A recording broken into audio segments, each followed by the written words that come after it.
WWE's Hell in a Cell is October 8th, and we have two new matches on the card, so we'll go for them as quickly as possible. Again, both of these matches we do not know if they will be inside the Hell in a Cell or not. The first one, of course, is another rematch for the tag team titles. The new champions, the New Day, will face the Usos. Now, the New Day won the titles back at the Sin City SmackDown a couple weeks ago in a Sin City street fight.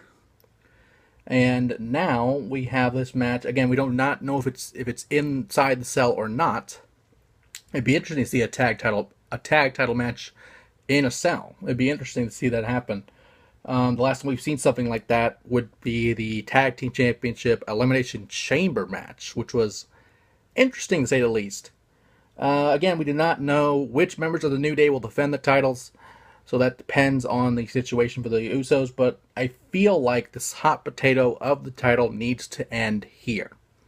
And what better way to end it is if it is inside the cell, let alone end this rivalry inside the cell. And I feel like if that is to happen, then the New Day must retain the titles and they can move on to whatever tag team SmackDown has left, because quite frankly, the division is still very small. And, you can probably count the number of tag teams in the division on one, if not both hands, without reusing any fingers, which is very sad to say the least.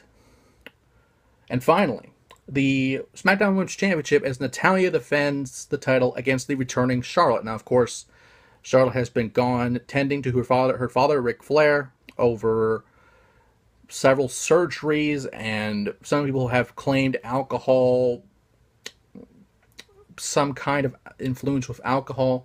Of course, those weren't really defined or let alone proven.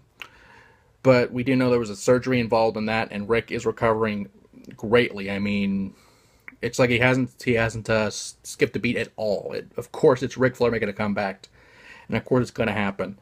But Charlotte won a fatal five-way, much like we said with the Intercontinental title.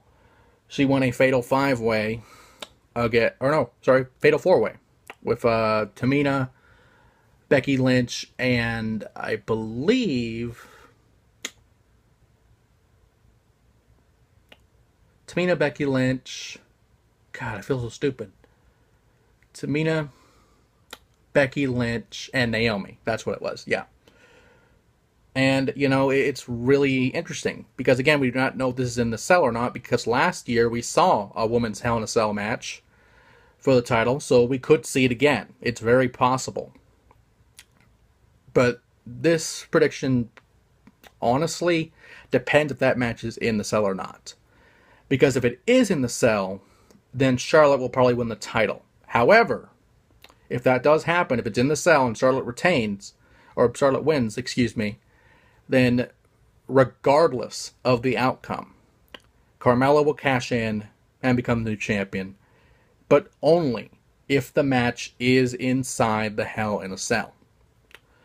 I have to stress that because that would be the perfect opportunity for Carmella to cash in her briefcase.